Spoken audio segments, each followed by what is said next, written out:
fanahy masina osy amin'ny lalan'ny fanahy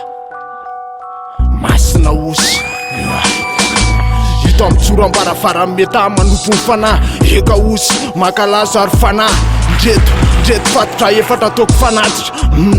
tonga soa misondrota asiny mandro soro mpanarato meta de oela velona masina tany oela velona masina tany ora olombelona efa hainao tsy misy afaky ny andany fisinyny fitiavana tsy misy afaky ny andanja sy andrefon'ny fietsepony na ny pino na ny tsy pino an'Andriamanitra na mifalina ny ory enina ny mpanaratiana ny taizany finoana satanika diabolika samy matsapa fa fototry irenany zavatra metafizika na ara-pinoana na ara-tsiantifika dido mivainga aloha lara ny sotra ezona ny tanjona sy ny lalana diavina de lazao ary hoe tazany masonao tokovy eny aingam-pana ary azonao samborina veneritreritra sy ny fanahy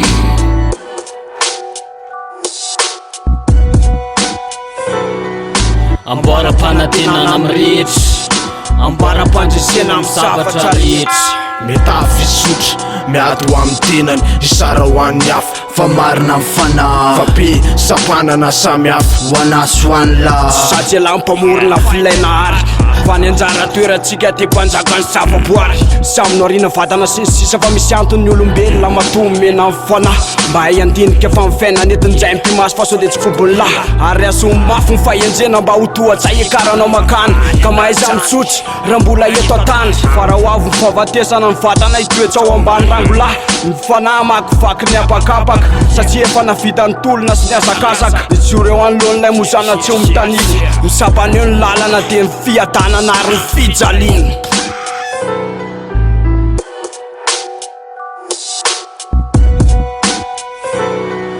amboaram-panantenana amin'ny rehetra amboaram-pandresena amin'ny zavatra rehetra metafisotra miady ho amin'ny tenany isara ho an'ny hafa fa marina amin'ny fanahy fa be sapanana samy hafa ho anasy ho any lahy vohitry ny fiandohana vo mielatra masoko de sao tontolo sao mpanjiny vohitry ny fahalalana ahitako ny fiainana samy hafa sarobidy amiko fisiko satria miaina eto amin'ny fiandohana ka mety hivelona ny amitsyitatazana zay mifo mystera ka ny tany miodina ilalovan'ny zanak'olombelona fa ny fanahy mizaka ny todiny na any mitsita maso na any mitakatry ny saina fa ny saina miaina mamelona amin'ny fanahy sy ny vatana indrisy ry tamy fenosiny fanahy tsy azonao tsy aratsy fihavanana tsy aratsy fihavanana metafisotra miady ho amin'ny tenany isara ho an'ny hafa fa marina amin'ny fanahy fa be sapanana samy hafa ho anasy ho any lahy metafisotra miady ho amin'ny tenany isara ho an'ny hafa fa marina amin'ny fanahy fa be sapanana samy hafa ho anasy ho any lahy metafisotra miady ho amin'ny tenany isara ho an'ny hafa fa marina amin'ny fanahy fa be sapanana samy hafa ho anasy ho any lahy